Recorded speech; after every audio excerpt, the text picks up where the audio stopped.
تو وہ اس سوال کے جواب کے تلاش میں رہتی ہے کہ میں اپنے بچے کا جس اسکول میں ایڈمیشن ہم نے کرایا وہ ایک نان مسلم کا اسکول ہے، تو وہاں پر دونوں طریقے کے اسٹوڈنٹ پڑھنے آتے ہیں، مسلم بھی نان مسلم بھی، تو اس میں بہت سارے کفریات کلمے بھی ایک مسلم بچے سے کروایا جاتا ہے کہ تم ہاتھ جوڑو یا کچھ بھی ان کے طرف سے کہو یا ایسا ویسا کہو جس کی اجازت شریعت نہیں دیتی۔ تو ہم ان سب چیزوں سے اپنے بچوں کو کیسے روکیں کہ ہمارے بچے کفریہ کلمات سے بچیں، کفریہ دین سے بچیں اور غیر معذب لوگوں کی محفل میں جانے سے بچیں۔ ماشاءاللہ، عمدہ سوال ہے آپ کا۔ چونکہ اس حوالے سے میں نے فتویٰ مرکز تربیتی افتاء کا مطالعہ کیا تھا جلد 2، تو اس میں نے پایا کہ اگر کوئی بندہ جو ہے یہ جانتے ہوئے کہ میرے بیٹے کو کفریہ کلمات پر اشعار پڑھائے جاتے ہیں اسکولوں میں، اور اگر والدین یہ جان کر بھیجتے ہوں تو فرمایا گیا کہ اس کے والدین بھی دائرہ اسلام سے نکل گئے ہیں۔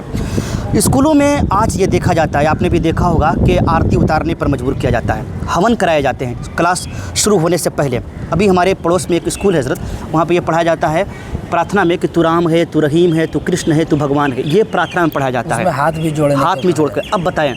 کہ جن اسکولوں میں کفریہ کلمات پر اشعار پڑھائے جاتے ہوں ان اسکولوں میں یقیناً پڑھانا ناجائز و حرام ہے۔ ان کے والدین اگر جانتے ہوں کہ میرے بیٹے کو یہ پڑھایا جا رہا ہو تو ان کے والدین پھر سے کلمہ پڑھیں، تجدید ایمان کریں، تجدید نکاح کریں، چونکہ رضا بالکفر کفر ہوتا ہے، کفر پر رضا ہونا بھی یہ کفر ہوتا ہے۔ ظاہر سی بات ہے کہ اگر آپ کفر پر رضا ہیں، آپ کے والدین آپ کے بیٹے جو ہیں کفریہ کلمات بک رہے ہیں، کہہ رہے ہیں، اور آپ اس پہ خوش ہیں بلکہ فیس بھی دے رہے ہیں، پیسے بھی دے رہے ہیں، تو یقیناً آپ بھی کفریہ کلمات پر جانتے ہوئے بھی آپ یہ کام کر رہے ہیں۔ تو اس کا پہلا ریزن یہی ہے، میں چاہتا ہوں کہ اس کے لیے بھی اس کے لائحہ عمل تیار کر لیا جائے کہ اگر آپ چاہتے ہیں کہ ہمارے بچے کفریہ کلمات سے بچیں تو سب سے پہلے کم پیسے خرچ کر کے اپنے بیٹوں اور بیٹیوں کے لیے اسکول اور کالج قائم کریں، تاہاں اپنے طور پر آپ سلیبس چلائیے، نصاب چلائیے، اپنے طور پہ قانون چلائیے، ورنہ ابھی دیکھا جاتا ہے گجرات میں حضرت ابھی یہ ہوا ہے کہ انہوں نے ایک ٹرینڈنگ نکالا ہے، گجرات کی سرزمین پر ایک انہوں نے احتجاج کیا ہے، پروٹیسٹ کیا ہے، اور اسکولوں کو آویدن دیا ہے، کہا کہ جہاں جس اسکولوں میں محمدن کے بچے پڑھیں گے، مسلم بچے پڑھیں گے، ان اسکولوں میں ہمارے بچے نہیں پڑھیں گے۔ اگر یہ قانون جھارکھنڈ میں نافذ ہو جائے تو ہم آپ سے پوچھ رہے ہیں آپ کے پاس کوئی آپشن ہے؟ کالج والے کیا کریں گے، اسکول والے کیا کریں گے؟ آپ کے بچے پڑھنے والے 10 ہیں، ان کے بچے پڑھنے والے 90% ہیں، تو 90% والوں کو دیکھیں گے کہ 10% والوں کو دیکھیں گے؟ 90% والے آپ کو کہیں گے کہ میاں جی اپنے بچوں کو گھر لے جائیے۔ صحیح بات۔ اور جب یہ آفر آپ کے پاس آ جائے گا کہ آپ گھر لے جائیے تو آپ کے پاس کیا ہے؟ ایک مکتب ٹوٹا پھوٹا، اس میں بھی سیاست کرتے ہیں لوگ،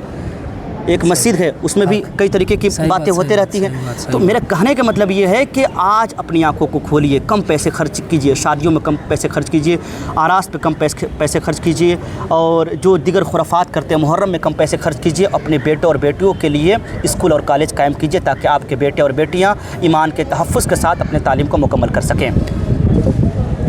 ماشاءاللہ، بہت عمدہ طریقے سے امجدی صاحب نے اپنے خیالات کو پیش کیا۔